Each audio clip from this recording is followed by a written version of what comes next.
Hey guys, welcome back to the channel. Today we're going to be working on some flop shots with my coach, Skip. Hey everybody. All right, you ready? I'm ready. Okay, so this particular shot may not exactly require the highest of like green side, kind of short-sided shot, but I'm gonna have you hit that shot here because the green is running away from us a little bit, and I want you to have this shot so that in situations where the green's kind of really, the pin's really short-sided, so it's close, it's cut close to us, and you don't have much room to stop it, or let's say you do have a really fast green.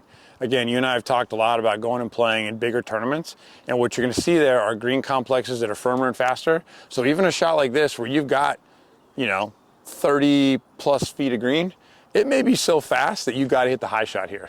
Fair enough. You're not going to hit that low chip here unless you want to be off the other side. Cool. All right. So what I want you to do is to kind of start with this is just setup. So it's like we did back on the other shot. We're going to go kind of feet together. I kind of turn this foot out a little bit. There you go. You're just going to kind of put a little weight on that front foot and open that face. And now this is the part we just want to get comfortable seeing that, right?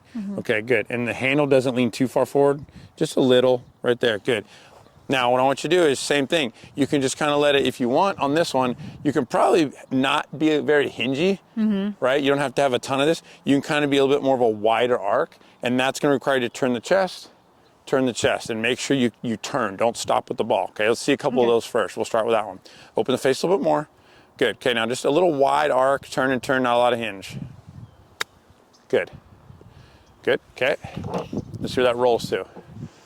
Okay, not too bad. Okay, now we're going to just change the items that need to change trajectory, and then when you're in different situations, you can kind of practice them on your own. So now open the face more and give me that wide arc. So no hinge. Watch your feet. Don't get wide. There you go. Open the face, wide arc, no hinge. Just turn the chest back and through. Yeah. Good. Oh, wow. Yeah, now on the backswing on this, a little chunky, that's okay. On the backswing on this one, let's try and reduce that hinge, okay? It's gonna feel like the arms are pretty stiff. So, yep, narrow stance. Yep, narrow ball, okay, good. And when you take it back, we're just gonna kind of go wide to wide. Does that make sense? Yeah. Okay, now you try. It's like a lightsaber. I'm just... 100%, yeah, wide to wide. So blade open more. Yep, feet. Good, wide to wide. There. So see, the trajectory changed on that one, didn't it? Yeah, it did. Okay, good. Okay, now, that would be very basic to get some extra height. Now, a little more advanced is we're gonna start to add in a little bit more hinge in this wrist, right? The wrist, and that's gonna narrow the arc a little bit, and then we're gonna have some wrist going through. That's gonna get the ball a little bit higher, and you're gonna have a little more speed, okay? So this is the flop.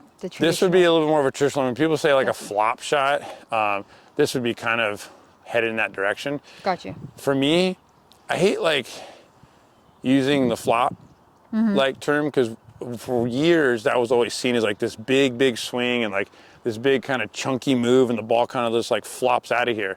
Whereas what it really is, it's just kind of a short-sided kind of like high pitch, right? High pitch, We're okay. open in the face. We're setting up in a position to where we can start to use the bounce a little bit as our friend, and we're gonna try and get this ball up and land like a helicopter, okay? Got you. So feet together, there you go, good. And then this one is gonna have a little bit of hinge, good. And then it's gonna have a little bit of release coming through, and you can kind of hinge it back up this way.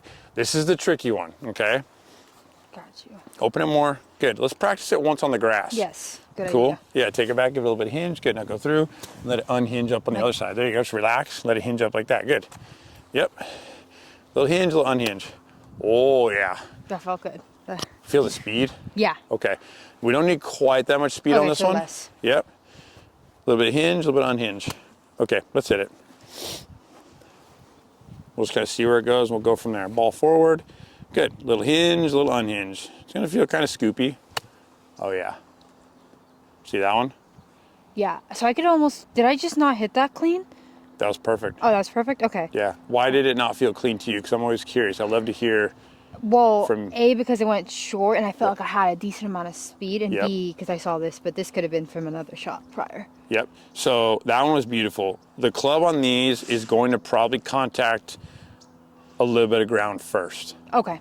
as opposed to ball first. Yeah, because okay? it did feel like that. Like Yep. And then the club, because you're using the bounce, so let me see here. You can see how the bottom of the club's got this kind of big rounded sole. And then when I set the club here, the leading edge is sitting up. That's going to be like a skid plate. So it's going to allow us to get this club on the ground. And the club actually, I know they call it bounce. And everybody's like, oh God, the club's going to do this off the ground, right? It doesn't. It kind of hits and actually allows it to slide a little bit, and then it comes up out of the ground. So it gives you this margin of error where the club's actually on the ground, and it's going to create kind of almost the same flight and result as if it were hit here or here. What we don't want to do, and this is where like chipping, we have ball contact that's very, the club was only on the ground for a short amount of time, huh? So I have to hit the back of that ball. Yeah. It's very much ball first contact. So on these, I don't have to. I can actually open the blade and that club's on the ground for like that long. I don't have to be as perfect. Yeah. Which we want on this shot because it's already difficult enough. So you'll feel the club hit the ground a little bit first, and then it's gonna go whoop right up in the air. Super simple. Yep. Open that blade, ball forward. Good, and just keep your chest kind of like right at the front of the ball. That's good enough, good. Hinge it and then let it go. Beautiful, that's close enough. it felt so thick, but that, That one like, was a little bit. yeah. That's okay. We're gonna get there. This is a good start. Good, let's practice next to the ball. Okay, now hinge it back. Good, now when you come back to the ball, I want you to feel like the club's straight up and down impact. So come back down. See, that's leading. Do it again. Oh, I see what you mean. Yep, come back down. There you go, now. Like I'm scooping. This It's is gonna where feel the scoop super action scoopy. And I comes would in. say, it's about the only time I'd say that action Is is happening. A-okay. Got Yeah, it. yeah. Okay, so scoop. Good, a little weight forward and keep it over there. Yep. Hinge it. Oh yeah. See the height on those? Yeah, that one was a lot better. Super good. Those are amazing. Amazing. And then the difficult thing with this shot is I want you to learn just this is very basic. Let's just get the comfort of face open and feel this kind of narrow one, right? Where we're kind of actually really swinging the wrist a little bit more and feeling that scoopy feel. Open it more. Good. Let's do it. Give it a little scoopy. That's Oh, right. What? That is part of it. yeah. If you don't hit one of those, you're not really trying. You're not really practicing. Yeah, you're not really practicing. Anybody that's a junior golfer or somebody that's learning this shot or whatever has hit many of those. You're gonna see that. Yeah, All right. yeah, So let me just do practice. yeah, swing. and just there you go. There we Yeah, go. little light brush. Open it. Boom. Hinge it and go. Give it a little scoopy. Yeah. Now, if you were to critique yourself on that one and saw how far it flew and everything, what would you do differently on the next one? So my question is, I close the face and it, Yep. yeah, because 100%. it didn't feel like I swung any harder than I've Yep. been swinging. If anything, I swung softer. But yeah, I definitely closed the face on that. Yep, and it's, I point that out just so you have an awareness that that's your tendency.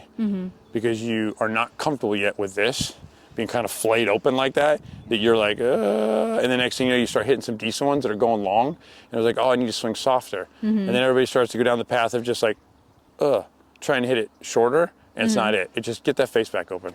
So on a shot like this, the flop, like you said, it's not necessary here, but it could No. be if the green was fast. Oh yeah. So this would be more of like the lightsaber shot that you had just shown me. Yeah, I would say what I want you to do is we're kind of going through a little bit of all of them, so you can kind of feel them. Yeah. And then we'll talk more about case specific.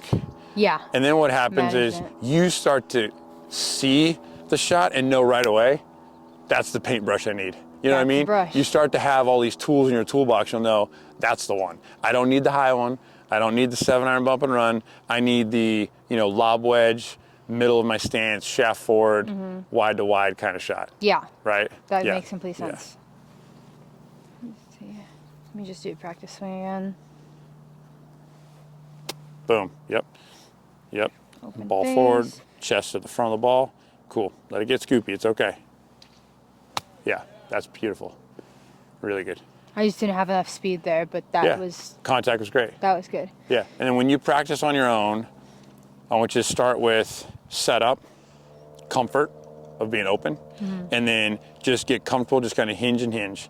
and just let it release. Feel the scoopiness, right? That's what we'll call it. Yeah. That's essentially what it kind of is. Yeah. Get comfortable with doing that. Then once you're like, okay, I'm clipping them pretty good, you know, the low runner, we'll call it, is gone. Yeah. I don't chunk them anymore. I'm hitting them pretty good. Okay, now start to kind of get away from thinking so much about the technique and start to just feel shots. Let's hit it there. Let's hit it a little further, a little further, a little further, and start to control the distance. And then now you're on the path. On the golf course, you'll feel really good at knowing, okay, I'm gonna hit my scoopy shot and I'm gonna land it right there. And you'll start doing it and it just changes your world. Makes a lot of sense. Cool? Cool. All right. Question. Yeah. Have you ever had Japanese peanuts? What is Japanese peanuts? this? No. He's missing out. We're gonna. Practicing and thinking about Japanese peanuts right now. You have no idea. They are so good. Really? Yes, and you're a big snack guy. Where so, do we come across Chloe these Japanese peanuts? brought me some from Mexico. No. Yeah, that's where they're originally from. I got some from Trader Joe's. Not as good. You have to go to Okay. the gas station and ask for Japanese peanuts, and Okay. they have them. Mexican grocery store. Find out. Can I go to like H Mart or Zion or any of those? Japanese person created them in Mexico. Yeah, it's a Mexican thing. It's actually not Japanese. Okay. But okay. yeah, Then I'll go to a gas station. Yeah, I'm in.